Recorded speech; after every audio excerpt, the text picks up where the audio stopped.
Muy bien, pues buenas tardes, bienvenidos y bienvenidas a lo que es esta nueva sesión de este curso de Historia de Madrid. Y concretamente, fijaos en lo que es nuestra sesión de esta tarde, pues vamos a hablar de una de las calles, ¿de acuerdo? O vías principales más importantes y queridas, ¿verdad? De lo que es la ciudad de Madrid. Vamos a hablar de la Gran Vía. De la famosa Gran Vía, ¿qué sería de nosotros y de Madrid capital sin lo que fuera la Gran Vía? Una historia muy interesante que vamos a ver pues durante lo que es el resto de la clase. Y fijaos lo que es la Gran Vía de Madrid, pues es una gran vía, como dice su nombre, es una calle, ¿de acuerdo? Que aparece en lo que fueron las primeras décadas del siglo XX, en la primera década del siglo XX.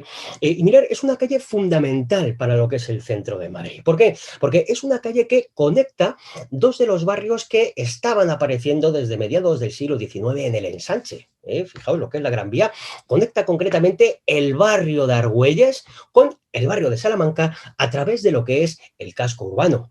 Lo que es este tramo de la Gran Vía, pues comienza exactamente lo que sería la Plaza de España, lo que es la puerta al barrio de Argüelles, y por el otro lado, fijaos, pues tiene su comienzo por lo que sería la calle Alcalá. Estrictamente no es que nos dejen el barrio de Salamanca, pero sí que nos deja ya en lo que sería calle Alcalá a Cibeles, y bah, ya cruzamos hacia la puerta de Alcalá y nos metemos en ese otro barrio que, como os estoy comentando, pues aparece concretamente en lo que es ese siglo XIX, en lo que es el plan del ensanche. Fijaos, lo que es la Gran Vía es una historia bastante aleccionadora. ¿Por qué? Porque mirar, se entiende que la Gran Vía es una operación de fachada. Se trataba, como os he comentado, de una gran vía que atraviese lo que es el casco histórico, tal cual se estaban realizando este tipo de operaciones en otros países, como por ejemplo en Francia, en París. Sabéis que en este siglo XIX se tira prácticamente todo París para hacer ese París enorme, el París contemporáneo, el de las grandes avenidas. Pues en Madrid ocurre lo mismo con la Gran Vía. De lo que se trataba era de tirar parte de lo que es el casco histórico para hacer esta vía. Pero a diferencia, fijaos, de París, a diferencia de Francia, en donde, como os he dicho, pues prácticamente se derriba todo el París que se conocía hasta entonces, en Madrid la Gran Vía fue una operación de fachada. ¿Qué quiero decir? Que vamos por la Gran Vía, por esa vía amplia, con esos enormes y espectaculares edificios, y a ambos lados de la Gran Vía, ¿con qué nos encontramos? Con la ciudad de siempre, con la ciudad de toda la vida, tal y como vemos en esta fotografía, fijaos, del año 1945, en donde vemos aquí los enormes y colosos edificios de la Gran Vía, y como estáis viendo, a ambos lados se ve el caserío de siempre, el caserío de toda la vida.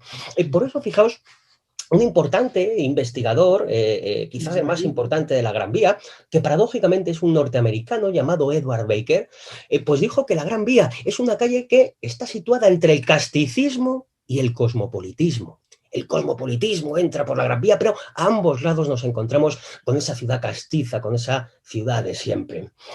Por lo demás, fijaos, comentaros que lo que es la idea de hacer esta gran vía que atravesara lo que es ese casco histórico comienza muy pronto. Concretamente comienza en el año 1888, cuando, fijaos, un urbanista llamado Carlos Velasco hizo un primer proyecto de gran vía, es decir, una vía que atravesara el casco histórico y que uniera estos dos barrios, el barrio de Argüelles con el barrio de Salamanca. El proyecto de Carlos Velasco, que tenéis aquí en la imagen, del año 1886, pues era un proyecto muy distinto a lo que sería el proyecto final de la Gran Vía, el que tenemos en la actualidad. Mirad, hoy la Gran Vía está estructurada en tres tramos. Entonces, estaba estructurada, si se hubiera hecho este proyecto de Carlos Velasco, en dos. Un primer tramo iría pues más o menos desde Plaza España, la Plaza de San Marcial, hasta esta Plaza Central. Y desde aquí, fijaos, pues iría hasta la parroquia de San José, tal y como está hoy. Lo único que el proyecto actual de Gran Vía pasa un poquito por debajo de lo que hubiera sido esta vía creada por este urbanista Carlos Velasco. Fijaos lo que hubiera sido este proyecto de Gran Vía. Quizás su punto central, su punto neurálgico, hubiera sido esta placita que tenéis aquí, que hubiera sido el lugar donde se encontraban los dos tramos. Que para que os hagáis una idea, fijaos, comentaros que esta placita hubiera estado, fijaos, situada en el entorno de la iglesia de San Antonio de los Alemanes. Lo que es esta iglesia de San Antonio de los Alemanes, recuerdo que está situada en la Cava Baja, pero en la Cava Baja, en la corredera baja de San Pablo, es una iglesia espectacular, recordar toda ella decorada al fresco por Luca Giordano. Pues mirad, lo que es esa iglesia de San Antonio de los Alemanes es esta que estáis viendo aquí y que hubiera sido el único edificio que se hubiera quedado si se hubiera hecho este proyecto de Gran Vía de Carlos Velasco, que por lo tanto hubiera estado un poco más arriba de lo que hubiera sido la Gran Vía actual. Pero, ¿qué es lo que ocurrió? Que este proyecto de Carlos Velasco no se llega a realizar. Y no se llega a realizar, entre otras cosas, porque fijaos, no había una ley que facultara las grandes expropiaciones que se tenían que hacer para realizar lo que es el proyecto. Mirad, aquí tenéis el proyecto de Gran Vía, pues bien, todo lo que quedaba en medio se hubiera tenido que expropiar y derribar. Y como os he comentado, pues por aquel entonces no había una ley que facultara tantas expropiaciones para poder realizar lo que es la obra. Así que fijaos, lo que es la Gran Vía se tuvo que paralizar, no se llega a aprobar lo que es la ley. Aún así, fijaos, lo que es la Gran Vía quedó en la imaginación de Madrid, quedó como un proyecto que había que hacer a futuro. Precisamente en este momento es cuando aparece la famosa zarzuela de la Gran Vía del maestro El Chueca, ¿verdad? La verdad es que sí, habéis escuchado esta zarzuela de la Gran Vía, es muy bonita, muy interesante.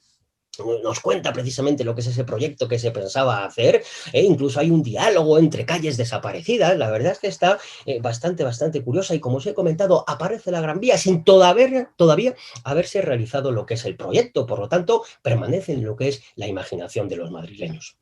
Fijaos, así estuvo lo que es este proyecto de la Gran Vía paralizado hasta que concretamente en el año 1905 el gobierno de la nación aprobó, fijaos, un proyecto hecho precisamente para que se pudiera realizar esta obra. Lo que va a aprobar el gobierno en el año 1905 es una ley que se llamaba, fijaos, Ley de Apertura de Grandes Vías. Vamos, ni al pelo. ¿Qué quiero decir? Que es una ley que se hizo ad hoc para poder realizar esta obra. Y fijaos, tras lo que es la aprobación de este proyecto de apertura de Grandes Vías del año 1905, por fin el Ayuntamiento de Madrid encargó lo que fue el proyecto definitivo a dos importantes urbanistas y arquitectos de aquel entonces que se llamaban José López de Salaverry y Francisco Andrés Octavio. Fijaos, José López de Salaverry y Francisco Andrés Octavio hicieron un nuevo proyecto de Gran Vía, un proyecto que, como os he comentado, era distinto al anterior de Velasco. ¿Por qué? Porque en lugar de dos tramos, el nuevo proyecto de Gran Vía estaría estructurado en torno a tres tramos. Uno primero, que estáis viendo por este lado, que empezaría, de acuerdo, en lo que sería la iglesia de San José, en la calle Alcalá, y que iría, de acuerdo, hasta lo que sería la plaza de la Red de San Luis, junto a la calle Montera. A este primer tramo que se abrió entre los años de 1911 y 1918, se le llamó Avenida del Conde de Peñalver. Precisamente, ¿por qué? Porque el Conde de Peñalver era el alcalde de Madrid cuando se abre lo que es la obra de esta popular calle. El segundo tramo, fijaos, que se abrió entre los años de 1922 y 1924, se llamaría Avenida de Pi y Margall, uno de los presidentes de la Primera República, y era un tramo, de acuerdo, que iba desde lo que sería la Red de San Luis hasta la Plaza del Callao, que estáis viendo aquí en la imagen. Y por último, lo que era la Gran Vía se complementaba con un tercer tramo, que recibió el nombre de Avenida de Eduardo Dato por un presidente de gobierno asesinado en el año 1916 y que iría concretamente desde la Plaza de Callao hasta la entonces Plaza de San Marcial, hoy Plaza de España.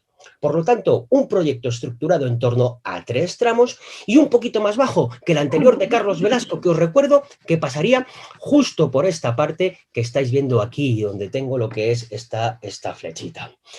Fijaos, lo que es este proyecto, ¿de acuerdo?, de José López de Salaverry y Francisco Andrés Octavio, pues fue aprobado por el gobierno, fue aprobado por el Ayuntamiento de Madrid y, como os estoy comentando, en el año 1910, pues el rey Alfonso XIII dio el pistoletazo de salida para poderse realizar lo que son las obras de esta emblemática calle. Y fijaos, pues antes de empezar a lo que es esta historia de la Gran Vía y ver cómo se está construyendo, me gustaría comentaros una cosa, que un paseo por la Gran Vía es un paseo, fijaos, por lo que es la arquitectura y la economía española de aquel momento. Me explico. Fijaos, lo que vamos a ver en el primer tramo, es decir, calle Alcalá, Plaza de la Red de San Luis, pues coincide, fijaos, con más o menos la época de la Primera Guerra Mundial, una guerra mundial en donde España es un país neutral. De esto se benefició mucho Madrid. ¿Por qué? Porque las potencias beligerantes, tanto las potencias centrales como los aliados, al ser España un país neutral, bueno, pues nos compraban absolutamente de todo, de tal manera que la economía española durante esos años, bueno, funciona como un auténtico tiro. Aquí en Madrid había muchísimo dinero. Por eso, en el primer tramo de Gran Vía, esto se ve perfectamente. La economía va fantástica y como va fantástica, lo que son las empresas que se van a establecer en este primer tramo no van a escatimar una peseta en la construcción de los edificios. Los edificios del primer tramo serán edificios de una arquitectura ecléctica monumental, realmente espectaculares. Y sobre todo lo que se va a instalar en este primer tramo son sociedades de seguros, de crédito, y bueno, pues todo tipo de sociedades mercantiles. La verdad es que este primer tramo de la Gran Vía es espectacular. Seguimos recorriendo a través de la Gran Vía lo que es la historia de la economía y de la arquitectura española. ¿Por qué? Porque llegamos a la década de 1920, que es cuando se construye lo que es el segundo tramo de la Gran Vía. Ha acabado la Guerra Mundial.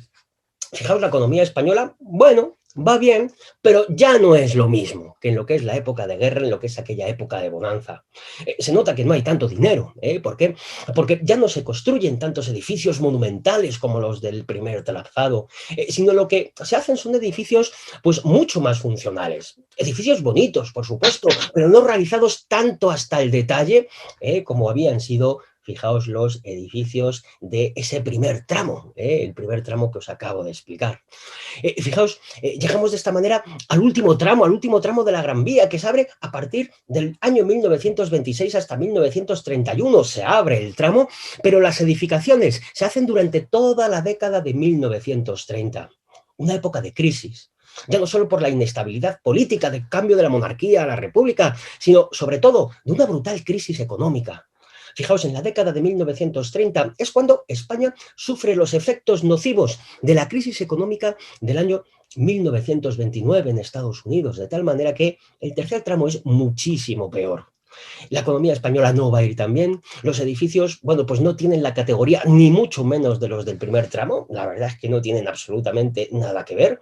Y para colmo llegó la Guerra Civil, 1936-1939, de tal manera que el último tramo, Conde de Peñalver, pues se tuvo que acabar en posguerra. Ya en aquella época de las cartillas de racionamiento, lo que hizo que, bueno, pues arquitectónicamente los edificios del último tramo no tengan nada que ver con los del primero. Fijaos qué aleccionador es este paseo por la Gran Vía. Como os estaba comentando, ¿verdad? Pues lo que es las obras de la Gran Vía empezaron en el año 1910. Aquí tenéis concretamente al rey Alfonso XIII firmando lo que es el comienzo de las obras. Y la verdad es que pues, fue toda una aventura lo que es la construcción de la Gran Vía. Mirad, lo primero que se tuvo que hacer es derribar los edificios que se tenían, o que habían quedado en lo que es la mitad del trazado. Aquí tenéis, fijaos, una fotografía en la que vemos el comienzo concretamente de lo que fueron las obras de la Gran Vía. En la imagen estáis viendo la apertura de lo que es el primer tramo, de lo que es el primer tramo. Concretamente estáis viendo lo que es el edificio Metrópolis, que ya estaba construido, la entonces Unión de el Fénix, y mirad todos los edificios que hubo que derribarse. Se perdieron algunos interesantes, como este Colegio de las Niñas de Leganés, que estáis viendo en pantalla. Y la verdad, pues es que las obras, como estáis viendo, pues empezaron a muy buen ritmo, a toda velocidad. Como os he comentado, después de empezar las obras, lo primero que se hizo es este primer tramo, lo que es la avenida del Conde de Peñalver, que estáis viendo en pantalla. Y aquí, como os he dicho, pues se construyeron edificios ecléctico-monumentales, francamente bonitos, francamente interesantes. Mirad esta fotografía del año 1929, donde vemos concretamente lo que es la embocadura, el acceso a este primer tramo de la Gran Vía.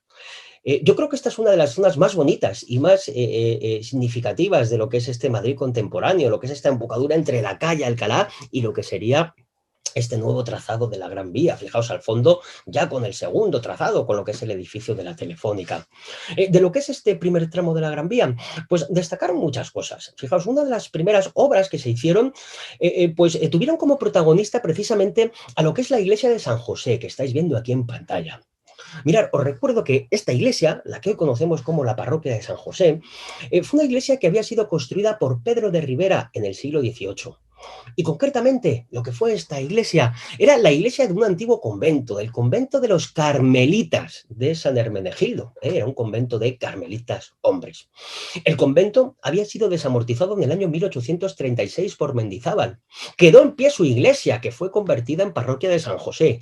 Y en lo que había sido el solar del convento, se construyó este edificio de viviendas, en el que destacaba sobre todo los bajos del edificio, porque aquí se instaló el famoso Teatro Apolo. Pues bien, cuando se empieza a construir la Gran Vía, habida cuenta que se decidió que la iglesia de San José se conservara, pues un proyecto importante que se tuvo que hacer es adecuar lo que es el edificio del siglo XVIII, la parroquia de San José, al nuevo trazado de la Gran Vía. Mirar, para ello se hizo un edificio contiguo a la parroquia, que recibió el nombre de Casa del Cura de San José. ¿Por qué Casa del Cura de San José? Porque mirar, lo que se tuvo que hacer para construir el edificio es derribar esta casita pequeña que estáis viendo aquí. Esta era la casa del párroco de San José. Y lo que se hizo, fijaos, en su lugar, es un edificio de grandes proporciones. Un edificio en donde el párroco siguió teniendo su residencia. Por eso al nuevo edificio también se le llamó la casa del cura de San José. Mirar, lo que fue esta construcción de la casa del cura de San José implicó la reforma de la parroquia antigua. ¿Por qué? Imaginémonos. Vamos a construir aquí un edificio alto, un edificio que llegue al menos hasta la línea de cornisa de la parroquia. Por lo tanto, si construimos aquí un edificio, pues nos quedaría aquí un hueco, la verdad es que bastante feo. Por lo tanto, ¿qué es lo que se hizo? Pues además de construir el nuevo edificio, ampliar lo que es la parroquia hacia arriba, un par de pisos. Mirad, seguro que en la imagen contigua lo vamos a ver mucho mejor. Mirad, aquí tenéis el primer edificio que se construye en la Gran Vía, lo que es esta casa del cura de San José, y lo que os he comentado, como era un edificio más alto que la parroquia, que como estáis viendo su línea de cornisa llegaba a la línea de cornisa de la parte central de la parroquia, lo que se tuvo que hacer para que no quedara aquí un hueco feo es, como estáis viendo, subir la parroquia a 2 pisos. Además, mirad qué curioso, ¿verdad? Porque para que se integrara perfectamente en lo que es el trazado de la Gran Vía, lo que se hizo concretamente es dar al nuevo edificio un estilo netamente neobarroco. Mirad lo que son estas ventanas.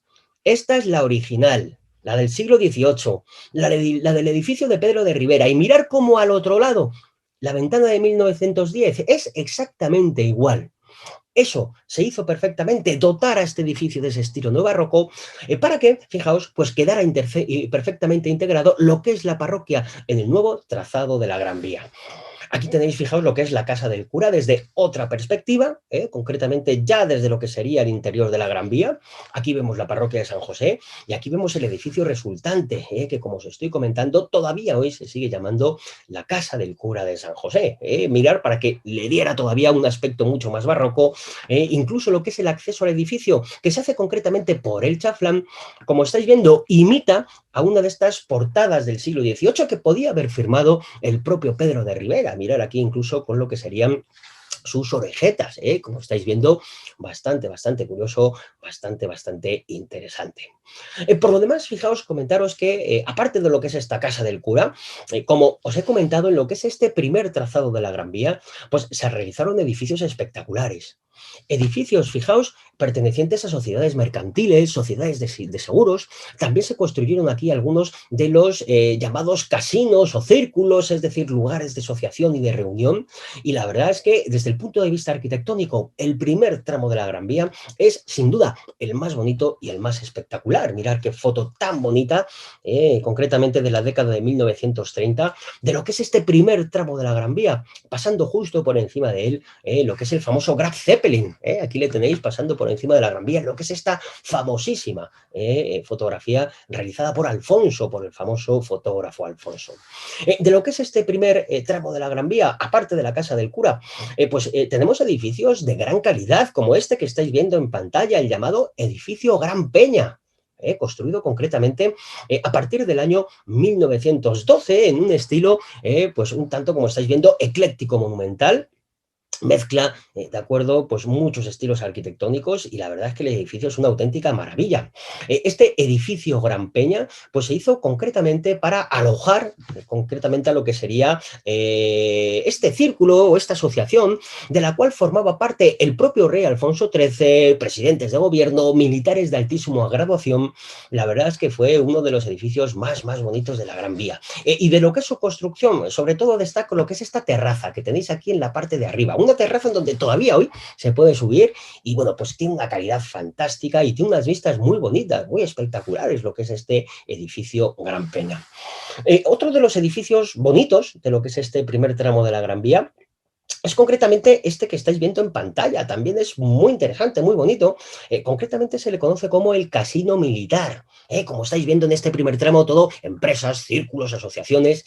Concretamente, este fue un edificio realizado en el año 1916 por Eduardo Sánchez Aznarriaga, así es como se llamaba el arquitecto, y se hizo concretamente para este lugar de reunión y asociación de los militares del Ejército de Tierra. Aquí es donde tenían pues sus salas de descanso, sus salas de reunión, su gimnasio, su sala de esgrima, su salón de fumadores, y la verdad es que es un edificio francamente bonito, lo que es este casino militar, por supuesto construido en este estilo ecléctico monumental.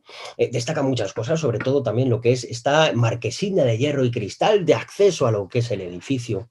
Y por cierto, una foto preciosa, ¿verdad? Pasando por lo que sería la entrada de este casino militar, este coche de caballo, lo cual, bueno, pues a veces parece como una especie de anacronismo histórico en esta calle tan espectacular, pues este tipo de coches de caballos que, como estáis viendo, pues todavía se seguían utilizando en lo que era este Madrid de comienzos del siglo XX.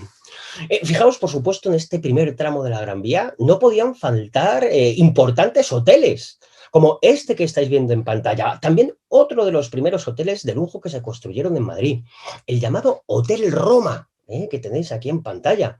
Un edificio espectacular cuya arquitectura está basada en la de los palacios del Renacimiento italiano. Mirad qué bonito lo que es el edificio, y que sobre todo destacaba en la fachada porque en la parte de arriba pues se construyó este templete donde se ubicó una loba capitolina, en referencia al símbolo de Roma. Muy interesante lo que es este Hotel Roma. Aquí tenéis una imagen de cómo era el interior de este Hotel Roma. Como estáis viendo, un hotel maravilloso, y desafortunadamente posteriormente dejó de ser hotel, se ha convertido en un edificio de alquiler. Aquí estuvo durante muchos años una consejería de la Comunidad de Madrid, y en la actualidad el edificio se está restaurando, y la verdad es que se está restaurando. No sé muy bien el destino que va a tener.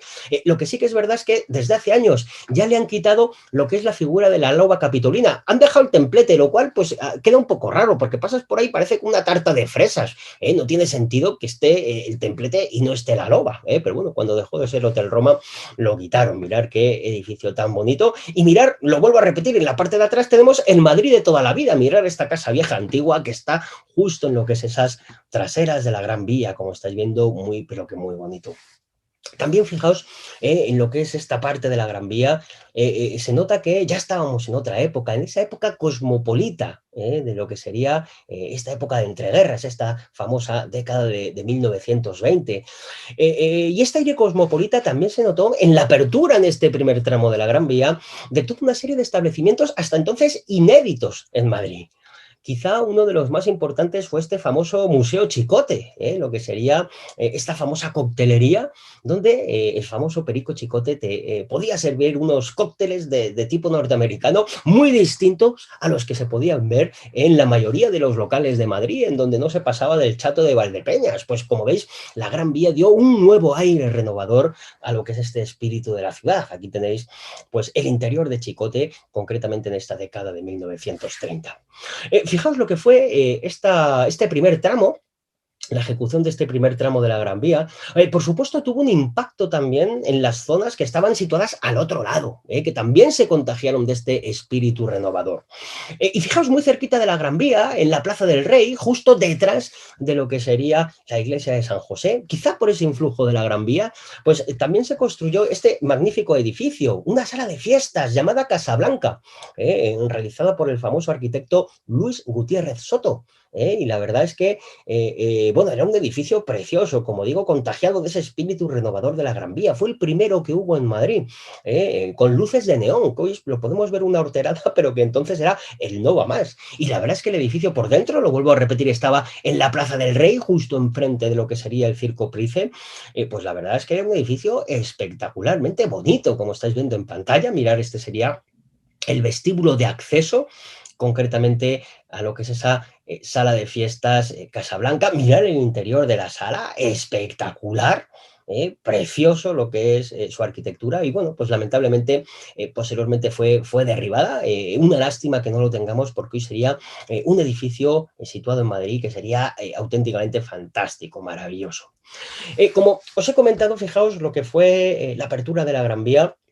Lo que fue concretamente el trazado se realiza entre 1911 y 1918. La ejecución de sus edificios llega hasta los años de 1924-1925. Y como os he comentado, el primer tramo de la Gran Vía, la avenida del Conde de Peñalver, llegó exactamente o llegaba exactamente hasta la Red de San Luis, hasta la plaza de la Red de San Luis. Mirad, aquí tenéis un aspecto de la plaza de la Red de San Luis antes de que llegara lo que sería el trazado de la Gran Vía. Como estáis viendo, todos estos edificios que tenéis en pantalla se tuvieron que derribar para poder construir la Gran Vía. Y también, fijaos, se tuvo que trasladar esta fuente. Esta fuente que tenéis en pantalla es la llamada Fuente de los Galápagos, que hoy podemos ver en el Parque del Retiro, pero que desde 1833 estaba ubicada concretamente aquí en la plaza de la Red de San Luis. Es una fuente que había hecho el maestro mayor de obras de Madrid, Francisco Javier Mariátegui, para festejar el nacimiento de Isabel II. La fuente estuvo aquí en la Red de San Luis hasta que llegó la Gran Vía. Una vez que llega la Gran Vía, lo que son los edificios que estáis viendo fueron derribados y la fuente se llevó al Retiro, donde está hoy, muy cerquita de lo que sería el Estanque Grande. Una vez que se quitó lo que es esa fuente que acabamos de ver, la Fuente de los Galápagos, se puso en su lugar, fijaos, lo que es esta otra obra, ¿verdad? Este otro monumento bonito de lo que es la Gran Vía madrileña, como fue la famosa marquesina de metro, de la Red de San Luis, de la estación de Gran Vía, porque, fijaos, las obras de la Gran Vía fueron prácticamente paralelas a las del establecimiento de Metro de Madrid. Recordemos que la inauguración de la primera línea de metro se produjo en el año 1919, justo cuando se estaba haciendo la Gran Vía, y por eso, fijaos, se decidió complementar la decoración de esta importante vía con la construcción de esta marquesina, recordar por el arquitecto Antonio Palacios, que es el que hace la configuración general de Metro de Madrid. Mirad, aquí tenéis una vista de lo que es la plaza de la Red de San Luis, justo cuando llegaron lo que son las obras, el trazado de la Gran Vía. Se llamaba Red de San Luis, por supuesto, porque mirad, en la calle Montera estaba la iglesia de San Luis Obispo, que aquí la tenéis, la iglesia de San Luis Obispo. Por esto a esta maraña de calles se le llamó Red de San Luis. La iglesia de San Luis fue quemada durante la Segunda República, lamentablemente, y luego se puso aquí en su lugar los famosos almacenes Arias, que recordar que también se quemaron, y posteriormente los cines Acteón, que ya no existen, y hoy se está haciendo aquí, si no recuerdo mal, un edificio de viviendas. Pues cuando vayáis por la Red de San Luis, recordad que se llamaba San Luis por este edificio que estáis viendo aquí, lo que es la marquesina de metro, preciosa, espectacular. Desde aquí se hacía lo que era la bajada hasta el interior de lo que sería la red de metro. Decoró muy bien lo que es esta red de San Luis hasta fechas recientes. Y como siempre, pues comentaros que incomprensiblemente lo que es la marquesina fue derribada. Lo que es la original se llevó a Oporniño, en Pontevedra, lo que es el pueblo de Antonio Palacios, y en la actualidad se está reconstruyendo. Lo que pasa es que lo que se está haciendo ahora aquí en Gran Vía es concretamente una reproducción de lo que es la marquesina antigua, porque los de Oporriño parece ser que no nos quieren devolver la original. Pues eso pasa por tirar las cosas bonitas y regalarlas, que luego cuando las reclamas pues no te la quieren devolver. Muy interesante lo que es esta marquesina con lo que es el interior de lo que es esta estación de Gran Vía, que parece ser que han encontrado buena parte de los vestíbulos en las obras que están haciendo ahora mismo en Gran Vía, de los vestíbulos de Antonio Palacio desde la línea 1 de metro, y parece ser que los quieren restaurar y bueno, pues la verdad es que puede quedar bastante bien, bastante bonito. Muy interesante, fijaos lo que es esta conexión entre el primer y segundo tramo de la Gran Vía. Mirar qué tráfico llevaba ya en 1929. Y como os he comentado, en la Red de San Luis, pues acababa lo que es el primer tramo de la Gran Vía y que empezaba el segundo tramo, concretamente lo que conocemos como la Avenida de Pi y Margall, que estáis viendo aquí en la imagen. Y fijaos lo que os he comentado antes, ¿verdad? Mientras que el primer tramo es arquitectura monumental, dedicado a sociedades mercantiles, lo que es el segundo tramo, bueno, pues es un tramo muy distinto. Ya no tenemos ese eclecticismo monumental, cuidado hasta el máximo detalle, ni tampoco tenemos tantas sociedades mercantiles y de crédito, sino que lo que se hizo en este segundo tramo, pues es un tramo mucho más funcional, ¿de acuerdo? Y sobre todo con edificios que no tienen nada que ver con el primero. Hay una compañía, por supuesto, el edificio de la Telefónica, pero luego, sobre todo, los más destacados pues son los edificios dedicados a teatros y sobre todo cines. Recordar que en este momento, cuando se está haciendo este segundo tramo, es cuando el mundo pasa al cine sonoro, y cuando se empezaron a hacer pues estos grandes cines en Madrid, todos ellos ubicados en lo que es este segundo tramo, en este segundo tramo de la Gran Vía. Fijaos lo que es el segundo tramo, se inaugura con este edificio espectacular, lo que es el edificio de la Telefónica, edificio, fijaos, diseñado en los Estados Unidos, lo recuerdo, por el arquitecto norteamericano Louis Wicks, muy basado en lo que es la escuela de Chicago. Pero ¿qué es lo que ocurre? Recordad que en aquel entonces los arquitectos españoles, perdón, los arquitectos extranjeros no podían trabajar en Madrid, podían hacer el diseño, pero luego a pie de obra, pues lo que es la construcción tenía que ser dirigida por arquitectos españoles. Así que cuando el edificio fue realizado por el norteamericano Louis Wicks, fue diseñado, aquí en España la ejecución de la obra tuvo que ser realizada por un arquitecto español, Ignacio de Cárdenas Pastor. Y la verdad es que lo hizo de una manera muy original Ignacio de Cárdenas Pastor. ¿Por qué? Porque cuando vio el proyecto dijo, uy, esto es muy americano.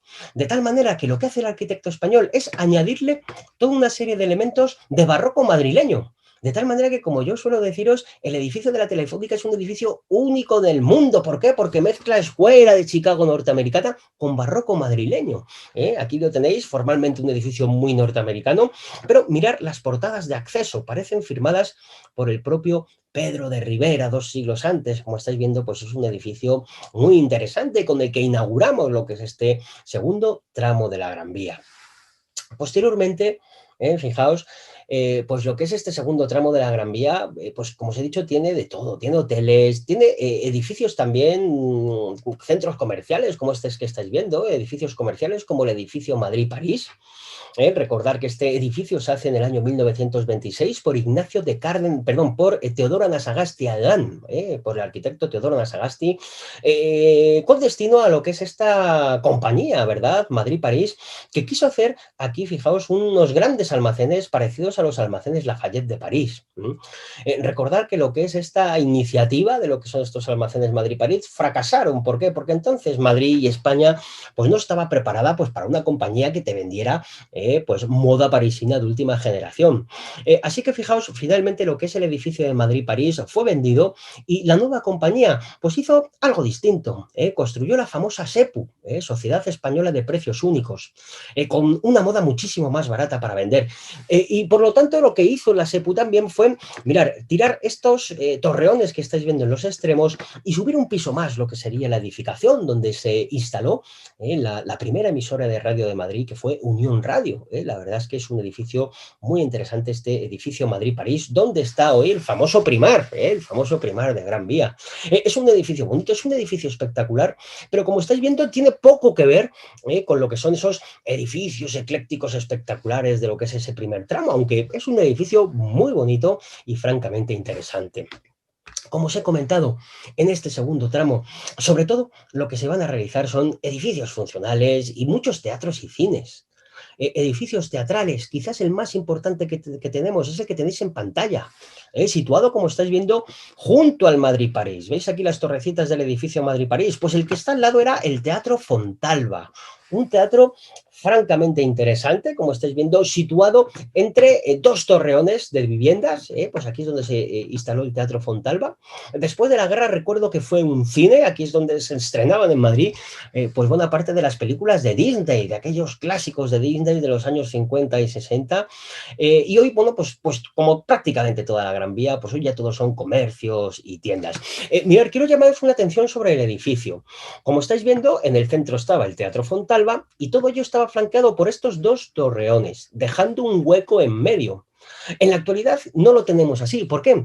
Porque cuando los nuevos propietarios compraron lo que es el edificio, claro, estamos en la Gran Vía y estamos ya en el siglo XXI, dijeron, ¿cómo vamos a dejar aquí este hueco? Se pierde mucha edificación. Así que fijaos, lo que se ha hecho en la actualidad es construirle este torreón, como estáis viendo, de esta arquitectura ya contemporánea, esta arquitectura de hierro y cristal, pero como estáis viendo, lo que es el edificio de Fontalba, pues sigue siendo exactamente el mismo. Otro edificio muy interesante de lo que es este segundo tramo de la Gran Vía. Un segundo tramo de la Gran Vía en donde pues nos podíamos encontrar toda una serie de locales que, lo vuelvo a repetir, le daban un aire cosmopolita espectacular a lo que era nuestra ciudad, gracias a lo que es esta Gran Vía. Ahí nos podíamos encontrar modernas cafeterías como esta de Zahara que tenéis aquí en la imagen. Fijaos qué bonito, qué aire tan moderno. Encontrarnos esto en los años 20 en Madrid y bueno, más que en Madrid, en toda España, solo se encontraba en la Gran Vía de Madrid. Qué arquitectura tan moderna, tan espectacular. No parece de los años 20, parece de los años 60. Y mirar los decorados interiores, la arquitectura interior, con este chill out, esta barra moderna. Bueno, esto en los años 20 en Madrid era el Nova, pero el Nova más, como estáis viendo. Por supuesto, fijaos, si queríamos en aquella España de los años 20 comprar un disco de música extranjera, de música norteamericana, pues ¿dónde teníamos que acudir? A la Gran Vía, a la tienda de discos Record, como estáis viendo. ¿Todo ello dónde? En el segundo tramo de la Gran Vía, como estáis viendo. Pues el aire cosmopolita que le dio a Madrid la Gran Vía, pues fue realmente, realmente espectacular. Lo mismo ocurría si querías hacer un viaje, un crucero. Pues lo normal es que si estuvieras en España y querías hacer un crucero, pues ¿dónde tenías que contratarlo? En la Gran Vía de Madrid, concretamente en la agencia de viajes Carco, que estáis viendo aquí en pantalla, y que estuvo situado concretamente esta agencia en los bajos del edificio Madrid-París. Mirad qué modernidad, qué bonito para estar en los años 20.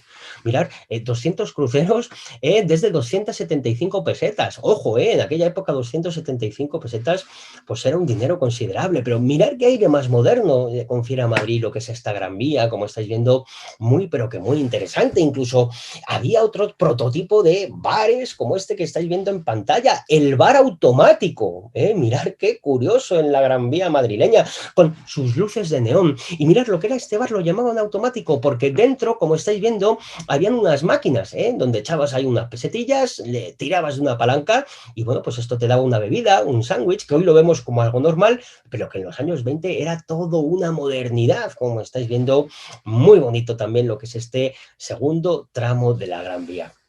Por supuesto, fijaos lo que es este segundo tramo de la Gran Vía, pues donde finalizaba en lo que sería la Plaza de Callao. Una plaza que sobre todo se va a dedicar a los grandes cines, los más espectaculares, se construyeron en lo que es esta Plaza de Callao, lo que es el propio Cine Callao, lo que es el Palacio de la Prensa que tenéis aquí en pantalla, también un edificio muy espectacular, muy bonito, un edificio construido por la Asociación de la Prensa de Madrid, y bueno, pues para que pudiera financiarse lo que es el edificio, aparte de los locales de la Asociación de la Prensa de Madrid, pues estaba este popular cine del Palacio de la Prensa, había también un hotel, apartamentos de alquiler, es decir, un edificio multifuncional y, como estáis viendo, pues de una arquitectura muy elegante y muy bonita. La verdad es que es un edificio precioso lo que es este Palacio de la Prensa. Pero ahora bien, para la mayoría de los arquitectos, el mejor edificio construido en la Gran Vía, sin duda, es el siguiente del que os voy a hablar, concretamente el edificio Carrión, situado entre el segundo y el tercer tramo de la Gran Vía. Un edificio Carrión que nosotros los madrileños, ¿cómo lo conocemos? Como el edificio Capitol, porque se hizo sobre todo para albergar este famoso y conocido cine, el Cine Capitol. Pero como os voy a comentar, era un edificio multifuncional. ¿Qué quiero decir? Que además de lo que era el Cine Capitol, había muchas otras cosas más. Comentaros que lo que fue el edificio fue promovido concretamente por un noble, se llamaba Enrique Carrión, de ahí ha tomado el edificio el nombre, y este chico era Marqués de Nelín. Entonces lo que hace es este Marqués de Nelín va a ser comprar, como estáis viendo, un solar situado en la Plaza de Callao, ya casi en la entrada del tercer tramo de la Gran Vía, junto al Palacio de Callao, junto al Cine Callao y el Palacio de la Prensa. Y fijaos aquí, construyó este magnífico edificio que, como veis, tenía de todo. además del conocido cine, el Cine Capitol, tenía una sala de fiestas, una cafetería, un salón de té, como estáis viendo, oficinas, apartamentos, estudios, una fábrica de self, ¿qué quiero decir? De sifones, incluso de cervezas, también estaban aquí en este magnífico edificio. Y por supuesto, mirad, el promotor, Enrique Carrión Marqués de Nelín, ¿sabéis lo que se reservó? Concretamente, el estudio de la parte alta. La verdad es que fue un edificio francamente interesante. Aquí tenéis lo que sería la compra del solar. Una vez que se compró el solar, se encargó, fijaos, su construcción a dos importantes arquitectos que se llamaban Luis Martínez Feducci y Vicente Ezet Ezet. Y fueron Luis Martínez Feducci y Vicente Ezet Ezet quien construyeron lo que es este magnífico, pero magnífico edificio, que es el edificio Carrión, como digo, conocido por albergar el Cine Capitol. El aspecto es precioso, como estáis viendo, sobre todo el chaflán, el torreón del chaflán, resuelto como si fuera el puente de mando de un transatlántico de aquellos que surcaran los mares en aquella década de 1930. La calidad de la arquitectura es incuestionable, la verdad es que es muy bonito. Sí que es verdad que ha sido un edificio muy maltratado. ¿Por qué? Porque la verdad es que se ha llenado todo ello de carteles y de luminosos que no nos dejan ver la arquitectura, sobre todo el famoso cartel de Sueps, que yo no tengo nada contra Sueps, pero la verdad es que el cartel, que ya es elemento histórico protegido, no se puede quitar, afea para mí notablemente el edificio y le quita precisamente las vistas de la parte más bonita, que es la parte de arriba, como estáis viendo. Aquí tenéis el edificio en su estado original. Mirad qué edificio tan espectacular. Aquí tenéis, fijaos lo que sería la entrada al famoso cine, el Cine Capitol, todavía sigue estando, muy de estilo norteamericano, muy de estilo de los cines que todavía podemos ver en los Estados Unidos. Mirad la calidad de lo que sería el chaflán, con la entrada, concretamente a lo que era la sala de fiestas y cafetería. Qué bonito. Hoy hay aquí una tienda de Benetton y pocas veces nos fijamos en lo bonito que es este chaflán, de esta arquitectura tan espectacular, que nos recuerda lo que es esa famosa película de aquellos años de Metrópolis, la alemana, la de Fritz Lang. La verdad es que es un edificio espectacular lo que es este edificio Carrión. Por dentro, fijaos, aquí vemos la zona de cafeterías, pues una cafetería moderna, que no parece de los años 20, parece más de los años 50, 60 que de los años 20, con sus modernos restaurantes, ¿de acuerdo? Con lo que serían sus barras para pedir consumiciones. Como estáis viendo, pues fue un edificio muy renovador, lo que es este edificio, como digo, Carrión. Muy bonito esto que estáis viendo en pantalla también. Como os he dicho, lo que es la parte alta del torreón se la reservó concretamente Enrique Carrión, el marqués de Nelín. ¿Para qué? Para establecer su apartamento. Y este es el apartamento de Enrique Carrión, marqués de Nelín. Fijaos, decorado todo entero por Luis Martínez Feducci, y quien concretamente ganó el Premio de Arquitectura de Interiores del año 1933. Mirad qué bonito lo que es la decoración del apartamento, que lo vuelvo a repetir, más que de los años 30 principios, parece de los años 60, parece una arquitectura más bien de los 60, una decoración de los 60 que de decoración de los años 30, perfectamente hecho, perfectamente decorado.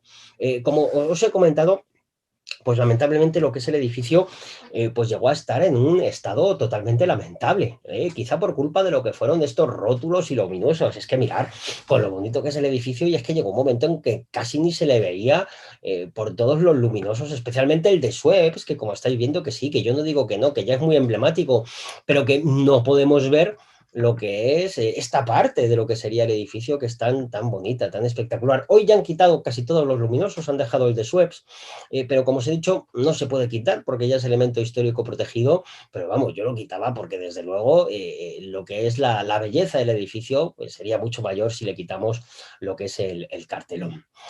Comentaros que a partir de lo que es este edificio Carrión, empezó la apertura del último tramo de la Gran Vía, concretamente la llamada Avenida Eduardo Dato, así se llamó durante una época. Luego sabéis que Eduardo Dato se pasó el nombre a otra calle de la ciudad, concretamente del barrio de Chamberí. Y comentaros que lo que es la apertura de la Avenida Eduardo Dato, último tramo de la Gran Vía, pues trajo consigo también una modificación importante de la zona. como estáis viendo, se mejoraron los accesos por las calles de San Bernardo, Silva, Jacometrezo, se reformó también su acceso con la Plaza de Oriente por la Cuesta de Santo Domingo y calle de Felipe V, o sea que como veis también la Gran Vía tuvo su influjo positivo en lo que serían las calles de los alrededores.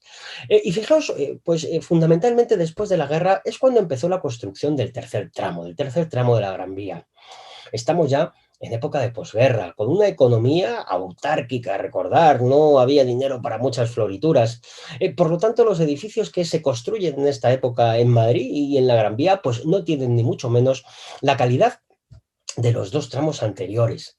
De lo que es este último tramo de la Gran Vía, pues poco se puede destacar. Quizás pues uno de los edificios más emblemáticos pues es este edificio Los Sótanos, construido en 1945 por los hermanos Otamendi y Machimbarrena, pero bueno, que el edificio está bien, pero como os he dicho, no tiene nada que ver con lo que son los edificios del primer tramo, pero no tienen absolutamente nada que ver. Y también, fijaos, pues llamó la atención lo que es el edificio Coliseum, construido en la década anterior, en la década de 1930, pero ni mucho menos tiene que ver la calidad de lo que es este tercer tramo, con lo que son los dos tramos anteriores. Fijaos, se considera que las obras de la Gran Vía finalizaron en los años 40, cuando se empieza a construir a realizar en Plaza España lo que son las construcciones de los edificios de España y posteriormente ya la Torre de Madrid en la década de 1950. Comentaros, fijaos, que de lo que es este último tramo de la Gran Vía, cuando se termina lo que es la obra, con lo que es la construcción de lo que sería ya en la Plaza de España, de esta Torre de Madrid, pues fijaos, este edificio que estáis viendo pues fue muy perjudicial para la Gran Vía. Porque mirar, los arquitectos José López de Salaberry, Francisco Andrés Octavio, los que diseñaron la Gran Vía, ¿por qué creéis que bajaron el proyecto de Velasco anterior? Porque lo que querían, al empezar aquí la Gran Vía, es que cogiera lo que es este tramo, una corriente de aire que viene por aquí por Plaza España desde la zona del Templo de Devot. ¿De acuerdo? Esta corriente de aire estaba muy bien pensada. ¿Por qué? Porque la corriente de aire entraría por todo lo que sería la Gran Vía, entrando, llevándose la polución hacia arriba. Mirad qué bien estaba pensado. ¿Qué es lo que ocurre? Que, oye, no había otro sitio donde poner el edificio que estáis viendo, el edificio de la Torre de Madrid. De tal manera que cuando construyen aquí la Torre de Madrid, pues de alguna manera se cargaron esa intención de hacer una calle sostenible y que la corriente de aire que entrara, la echara toda la producción para arriba. Aún así, la Gran Vía es una calle fantástica, una calle maravillosa. ¿Qué sería de nosotros sin esta Gran Vía? Que dotó a la ciudad de una modernidad francamente interesante. Y la verdad es que un paseo por la Gran Vía es, sin ninguna duda, uno de los más bonitos que podemos hacer en lo que es la ciudad de Madrid. Aquí, fijaos, acabamos lo que es nuestra conferencia de hoy, esta conferencia dedicada a la Gran Vía, que espero y deseo que os haya gustado.